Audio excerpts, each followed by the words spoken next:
जनवरी यौम हक़ खुद इरादियत कश्मीर, इसकी अगर हम हिस्टोरिकल बात करें तो ये 1949 में अक़वाम मुत्तहिदा ने पहली अपनी जो करारदाद थी, रेजोल्यूशन थी, वो कश्मीर पे पास की और उसमें उन्होंने ये कहा था अक़वाम मुत्तहिदा ने कि कश्मीर के लोगों को अपने मुस्तक़बल का फ़ैसला करने का इख्तियार और रायशुमारी का हक़ दिया जाएगा।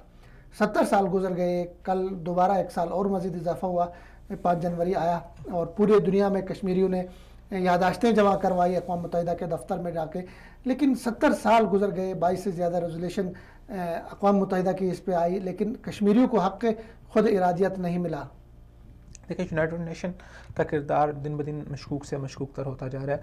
अगर यूनाइटेड नेशन इसलिए बना होता कि वो आलमी हवाले से जो मसाइल है उसको हल करे, तो मेरे ख्याल से अब तक कश्मीर का मसला हल हो जाना चाहिए था और फ़लस्तीन का मसला हल हो जाना चाहिए था। और जो बड़ी बड़ी मुदाखलतें हुई हैं, इराक़ के अंदर हुई हैं, फिर शाम के अंदर हुई हैं, फिर लीबिया के अंदर हुई हैं, अगर उन सब को वो सब कि उनके मसले हल होते, वो मुदाखलतें ना होती, तो यूनाइटेड नेशन का किरदार एक बहुत अच्छा किरदार हो सकता था। लेकिन अब तो पूरी दुनिया के सामने ये वाज़ेह हो चुका है कि यूनाइटेड नेशन को बनाया इसलिए गया है ताकि जब ऐसे इक़दाम किए जाएँ तो इन सब को अपने साथ मिलाया जाए, ताकि फिर दुनिया के जो दूसरे छोटे ममालिक हैं वो किसी जगह पे खड़े ना हो सके। तो इसके अंदर भारत को जो फैसिलिटेट किया यूनाइटेड नेशन ने, हर लिहाज से फैसिलिटेट किया।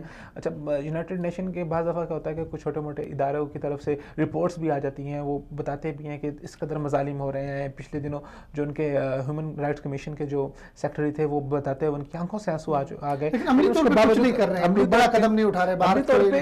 देखिए, इस मसले का हल इसके अलावा और कुछ नहीं हो सकता ना। आप हक़ खुद इरादियत दे दें उनको, वो जो फैसला करें उनको कबूल आज की दुनिया की आज की तारीख में जहाँ हुकूक की आप बात कर रहे हैं, जहाँ आज़ादियों की बात करें, जहाँ इंसानी बुनियादी आज़ादी की बात कर रहे हैं, उसके हक़ की बात कर रहे हैं, इतने लोग हैं, इतना बड़ा खित्ता है, उनको आपने गुलाम बना के रखा है, उनको आर्मी कैंप में बदला है। वहाँ अभी देखिए नया साल शुरू हो गया, 6 दिन नहीं गुजरे, 7 शहादतें हुई, 7 लाशें वहाँ पे गिरी।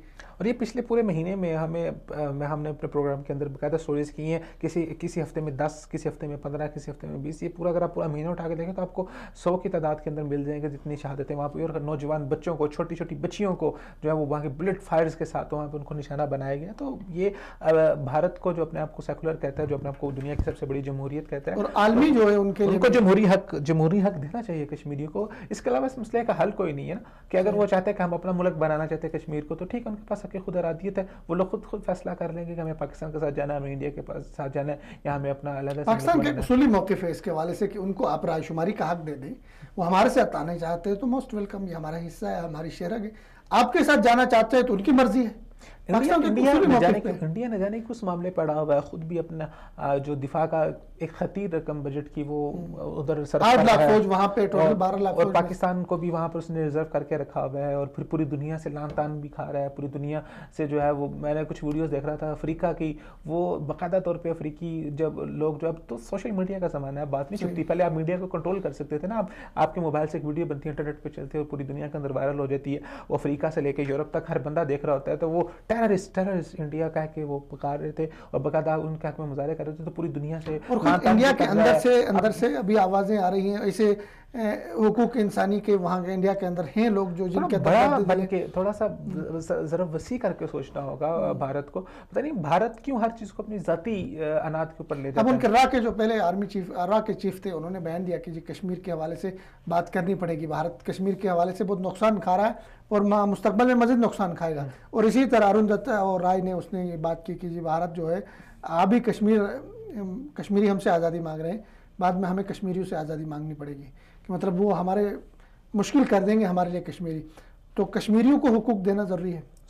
उसके अलावा कोई हल भारत के पास नहीं है, मुज़ाकरात की टेबल पे बैठना होगा भारत को। नहीं, अब देखें भारत का जो अहाता है वो गहरा व तंग होना शुरू हो गया। अफगानिस्तान से देखते हैं तो हम वहाँ से भी इसका तंग होना शुरू हो रहा है। अंदरूनी मामलात में देखें तो पूरे खित्ते में देखो अभी इस तरह की जितनी तहरीकें हैं वो किसी मनतकी अंजाम की तरफ जा रहे हैं। यमन में मुज़ाकरात हो रहे हैं, हौसी हथियार डाल रहे हैं, शिकस्त खा रहे हैं। इसी तरह सीरिया का मसला भी हल हो रहा है, अमेरिका वहाँ से निकल रहा है, अफगानिस्तान का मसला भी हल हो रहा है। कश्मीर के इकलौते मसले को आप कब तक इस तरह लटकाए रखेंगे? उम्मीद है कि अब जब ये जितनी बड़ी डेवलपमेंट्स होने जा रही हैं इस खित्ते के अंदर, तो इस खित्ते के लिए अमन बहुत ज़रूरी है। تو عالمی دنیا میں ترقی کی طرف جا رہی ہے. عالمی برادری، یہ جو ہمارا خطہ ایک وقت تھا کہ جب یورپ نے پوری دنیا کے اوپر حکومت کی، یورپ کا ایک سورج چڑھتا تھا، پھر اس کے بعد امریکہ کا دور ہے اور اب ایشیا کا دور ہے. تو یہ ایشیا ممالک جو ہے نا اس وقت، اب آپ دیکھیں گے اگلے 10 سالوں میں پوری دنیا کے اوپر ان کا راج ہوگا. تو اس حوالے سے جو جتنے بڑے بڑے مین اسٹیک ہولڈر ہیں، چائنا ہے، رشیا ہے، جو آ رہے ہیں، تو اس علاقے کا امن برقرار رکھنا بہت ضروری ہے، کیونکہ جب تک آپ کے پاس امن نہیں ہوگا آپ اچھی تجارت نہیں کر سکیں گے. دنیا کے لوگوں کو لانا آپ کے لیے مشکل ہے. تو امید کی جا سکتی ہے کہ اگر پاکستان اچھا یہاں پر اس پورے تناظر کو دیکھتے ہوئے اگر اچھا سٹینس لے تو کشمیر کا مسئلہ حل ہو سکتا ہے. صحیح.